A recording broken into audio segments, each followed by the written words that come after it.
So I'm here with chapter 7 of the story, which is called The Mollimi People from Deep Space. And chapter 7 is called The First Journey to Earth. On Mollimi, Amitola and Motega are about to leave for Earth for the first time.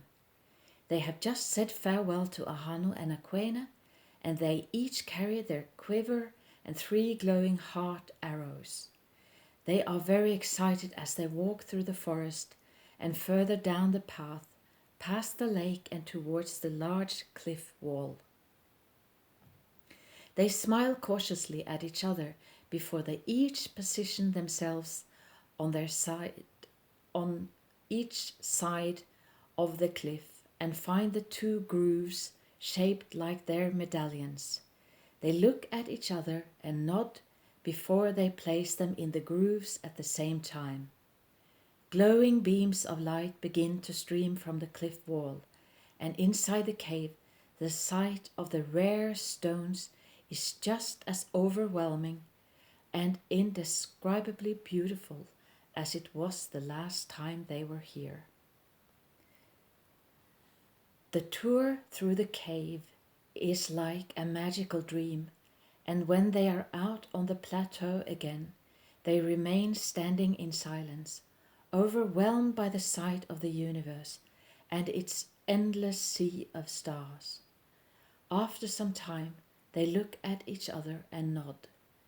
Then they position themselves across from each other and put their medallions together, face to face. At that same moment, they become enwreathed by a brilliant rainbow light, and in the next second they are gone.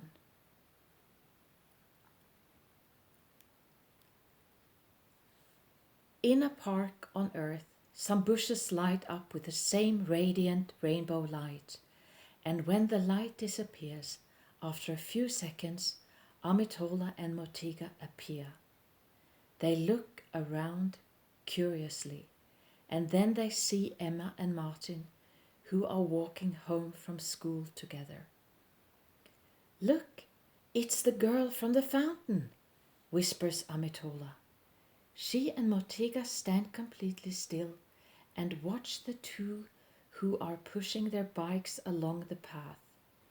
Then suddenly 2 boys and a girl pop up on the path before Emma and Martin.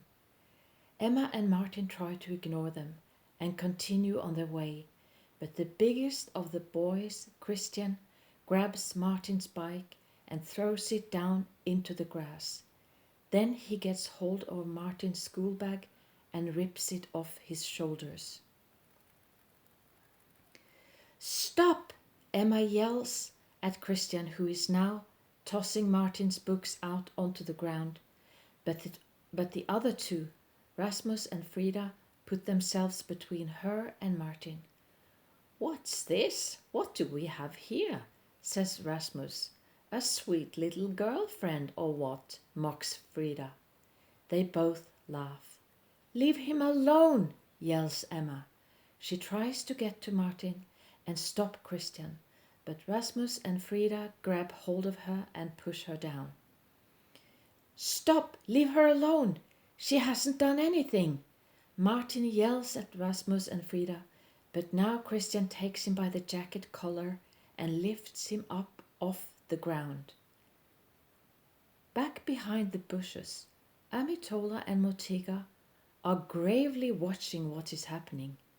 Motega whispers, "Amitola, I think that these 3 young people have forgotten who they are and where they come from." The usual warm gleam in his eye is replaced by a determined and serious expression. Yes, they have. Amitola's eyes are dark as the universe. Then they look at each other and nod, and in the next instant Amitola takes one of the heart arrows from her quiver, draws it in the bow, and aims at Christian. She is concentrating deeply. Emma shouts at Christian that he has to let go of Martin, who is trying to get away, but it doesn't help, and at the same moment Amitola sends the arrow off toward Christian. The arrow hits Christian in the middle of his heart, and for a short moment his chest lights up with a beautiful, pulsing, soft, reddish light with the contour of an eye in the middle. Then the light disappears inside his body. Christian stops abruptly, somewhat surprised, and looks at Martin, whose collar is still in his grip. Then it is as if time stops. Christian looks around slowly in wonder. First at the bicycles, the school bag and the books, which are scattered all over the ground. Then he looks at Emma and Rasmus and Frida, who are standing over her and preventing her from getting up. Then he looks at Martin again. He blinks his eyes a few times, as if he has just awakened.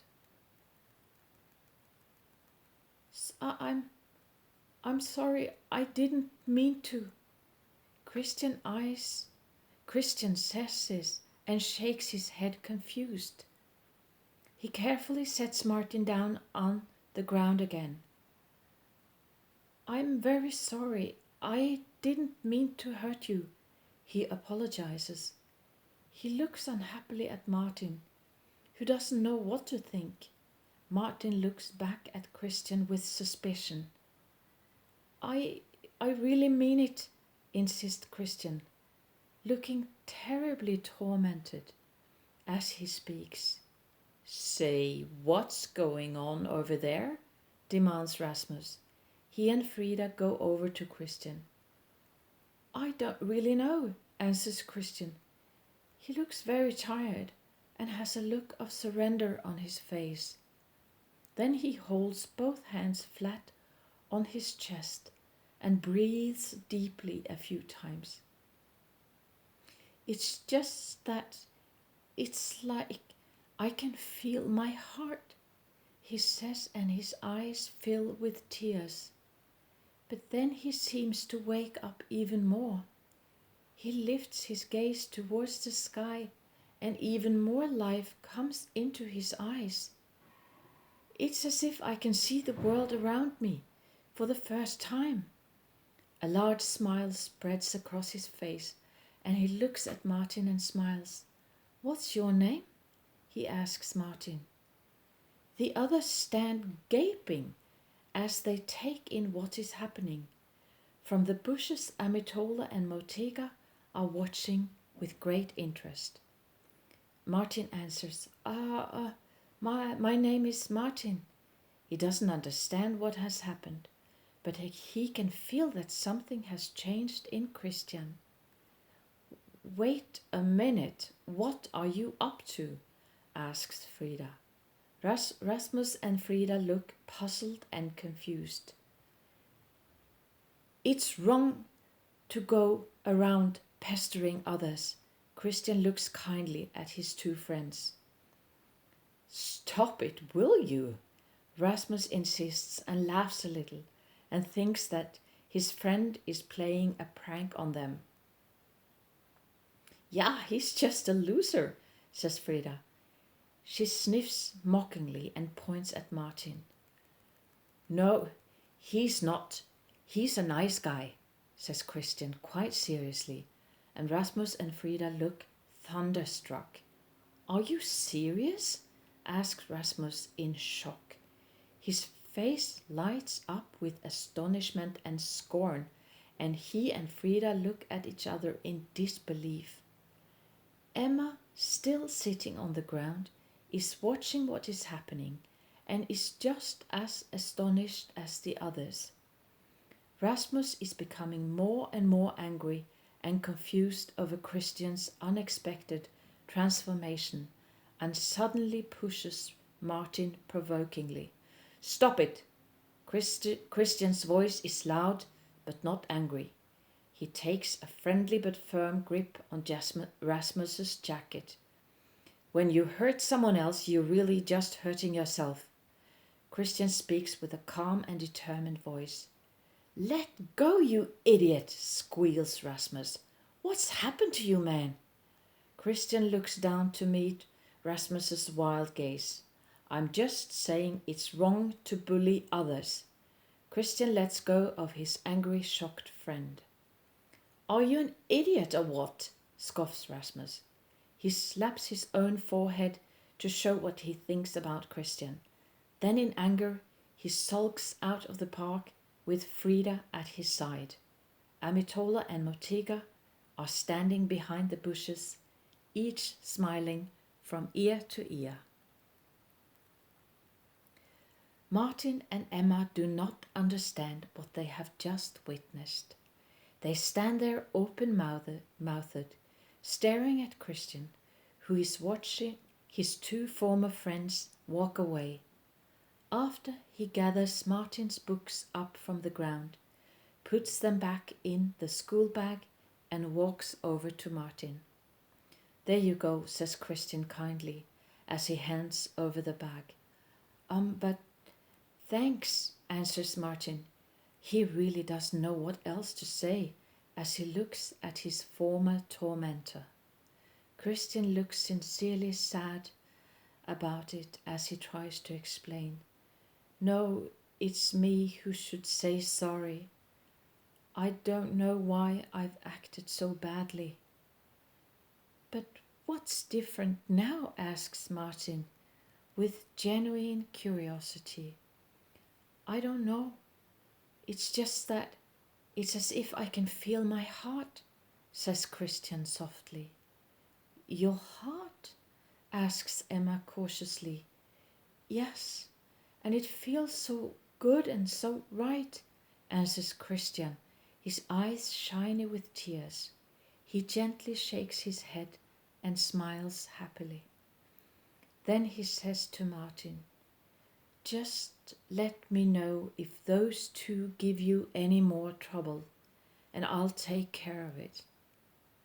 Yes, we'll do that. Emma and Martin speak over each other. Then they look at each other and smile in relief. But I have to go now, says Christian. Goodbye and see you later. He waves happily as he walks away. Goodbye. Emma and Martin stand there watching him, and on the way out of the park, he meets an old lady who is carrying two heavy shopping bags. He asks her politely if he can help her carry them, and she gratefully accepts his kind offer. Do you understand any of this? Asks Emma. She looks questioningly at Martin, while he shakes his head, unable to comprehend what has just happened. No, but I hope he stays like this, says Martin as he watches Christian leaving the park. Listen, I was thinking, maybe you'd like to come to my house? Emma asks Martin, who smiles a little in surprise, but nods happily and says, yes, I would like that. Then they grab their school bags and bicycles, and just when they are about to leave, Emma notices the heart arrow in the grass. Cautiously she picks it up and stops a moment to look at it in wonder. The soft heart-shaped tip is back on the arrow. Martin has moved to her side to study it as well. They can both see the outline of an eye in the heart tip. Emma carefully touches it. It is still vibrating. It's so beautiful and it's so soft. They are totally absorbed in their examination of the heart arrow and do not see Amitola and Motega come out of their hiding. All of a sudden, they notice the two strangers standing a few yards away. The four stop for a moment and observe each other. Ah, hi, who are you?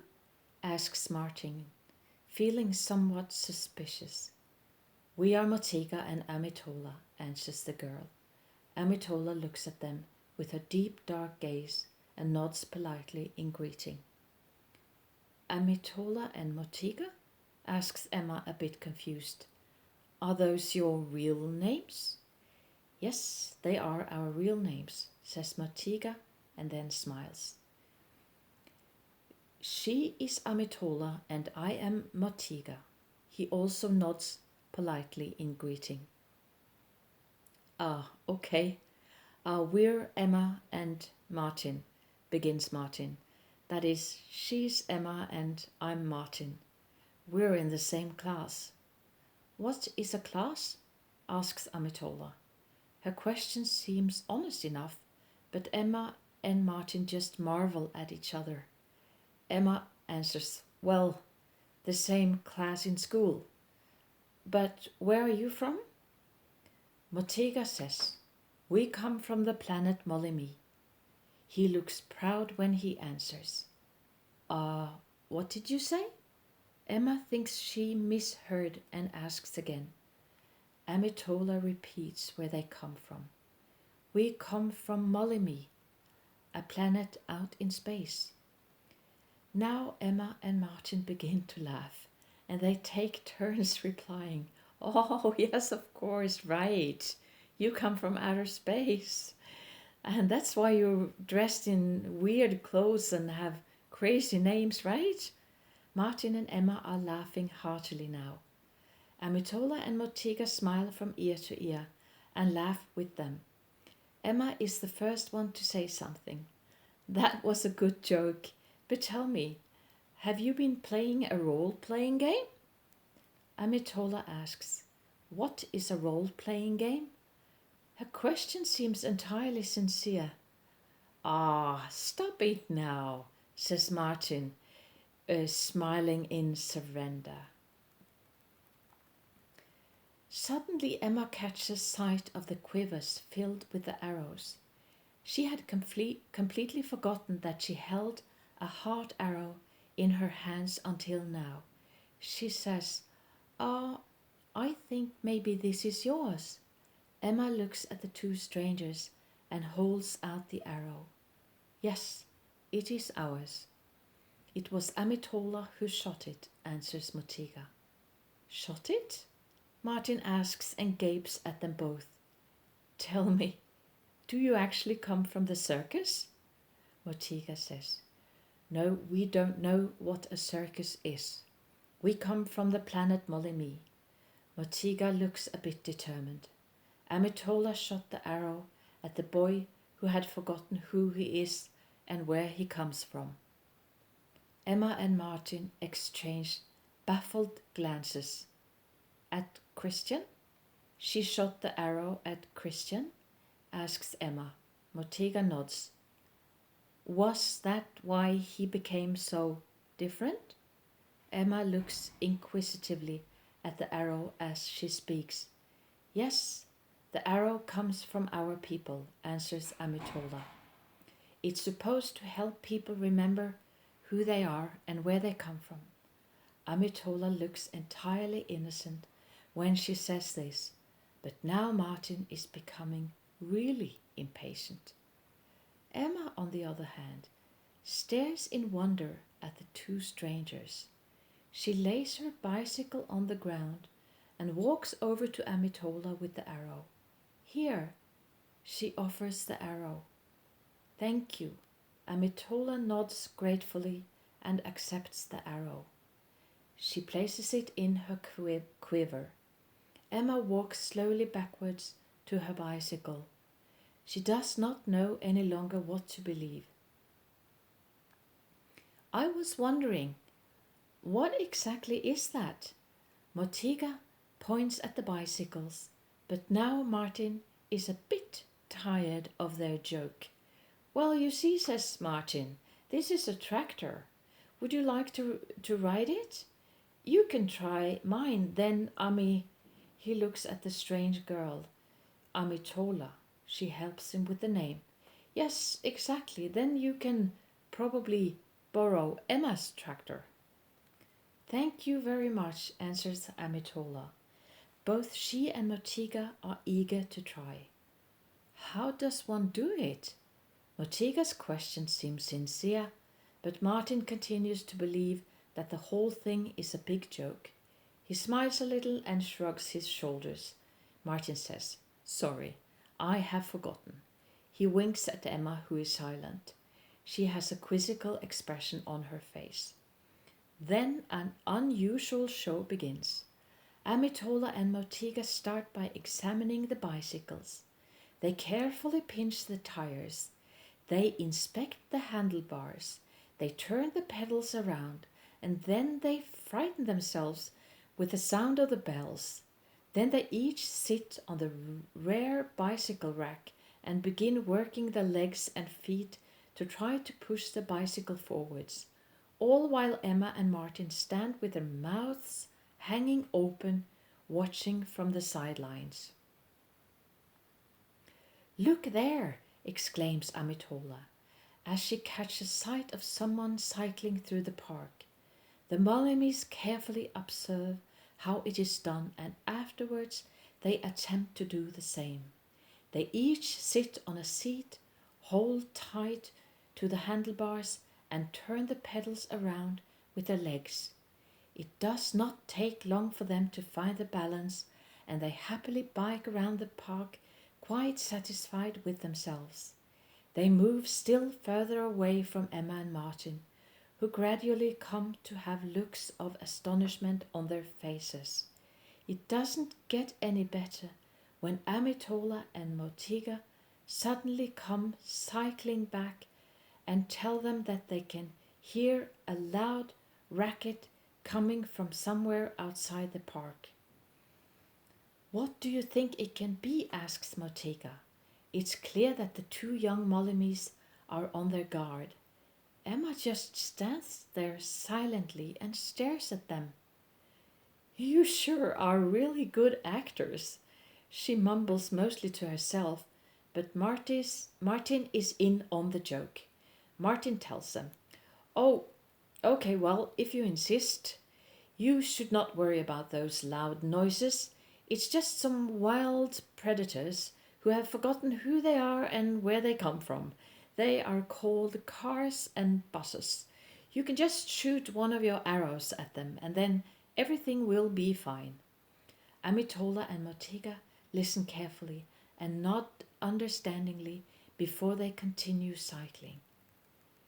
Not much time passes before they come cycling back at full speed with an angry, shouting bus driver on their heels. He is carrying a hard arrow in one hand. "I'll teach you to shoot arrows at my windshield," he yells at the cycling Mollimis. "You with the bow, stop!"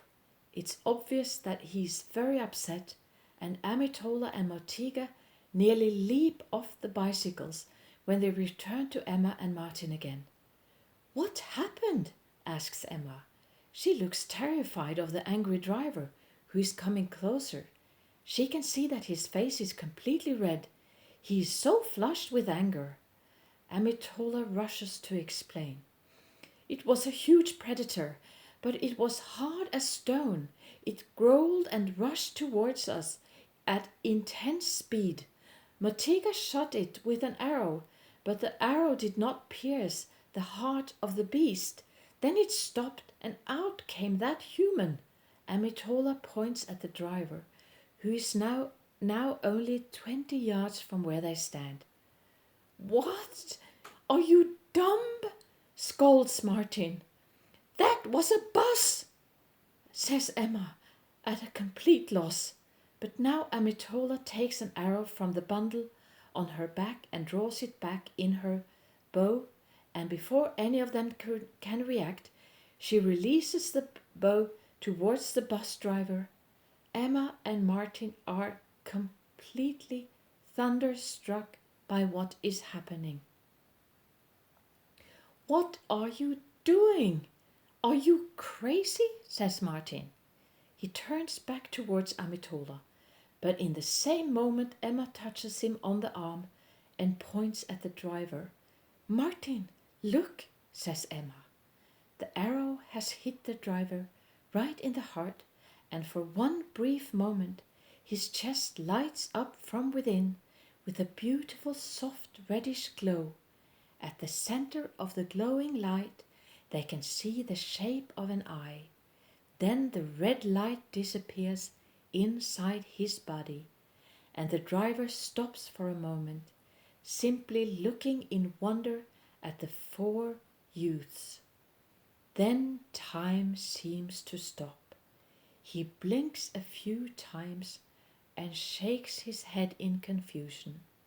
He places his hand on his heart, and a smile spreads across his face. He looks around and sees the hard arrow that he holds in his hands. "That red light, it was just like with Christian," notices Martin. He and Emma stare open-mouthed at the bus driver. "Hey there, is this your arrow?" The driver comes toward them, smiling from ear to ear. "Yes, it's ours. I'm sorry that I shot at your bus. I thought it was a dangerous predator." Motega looks apologetically at the bus driver as he answers him. "Oh, well, so you thought it was a predator, did you?" says the driver, and he laughs out loud. "It doesn't matter. Just don't do it again. And I'm sorry that I got so angry.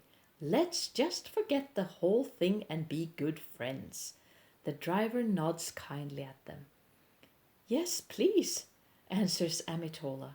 She and Motega smiles and bows politely to the agreeable bus driver, who stops for a moment and places his hand on his heart.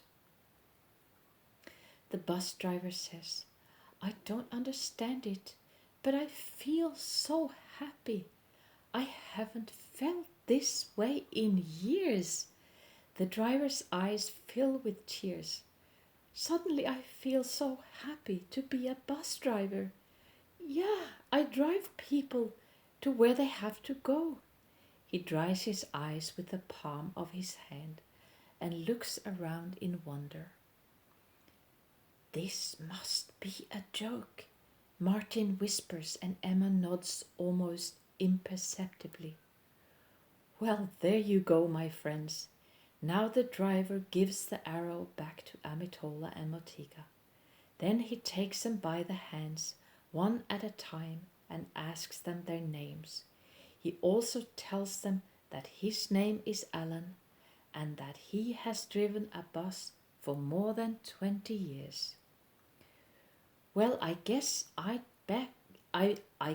get back to my bus and to my passengers. Take care of yourselves, friends," he calls out. "Farewell, Alan, bus driver." Amitola and Motega wave to him while he walks away, but Emma and Martin just appear confused. The happy bus driver is singing with joy and his heart as he walks out of the park.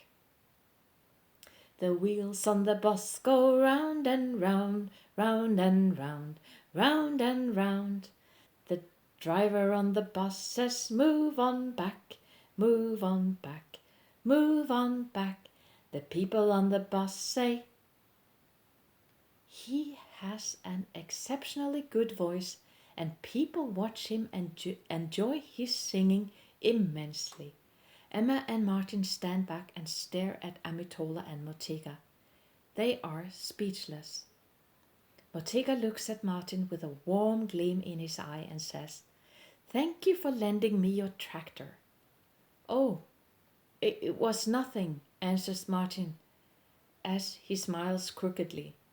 "Yes, thank you very much. It was fun." Amitola thanks Emma, who nods distractedly. By the way, It's not a tractor, it's a bicycle, says Martin, smiling apologetically. We thought you were actors. What is an actor? Motega asks, interested. Emma explains it's someone who pretends to be something that they're not. We didn't believe that you came from another planet and all that stuff. We thought you were acting in a play. Is that why you said that the boss was a predator? Asks Amitola, looking puzzled. Yes, I'm sorry, says Martin softly. It doesn't matter, says Motega, and both Mollimi smile. We're going home to my place. Do you want to come? Emma asks with a bit of hesitation. Amitola answers, Thank you for the invitation, but we have to go home now. You have to go home? So, to Mollimi? I mean, the planet? The one that lies out in, well, you know, out in space? Martin struggles to find the right words. Yes, but we will return. We always land at the same place. Do you want to see how we do it? Motega gives a signal to Emma and Martin that they should come with them, and they all walk to the place behind the bushes. Farewell for now, Emma and Martin, children of humans. It has been exciting to meet you, says Amitola.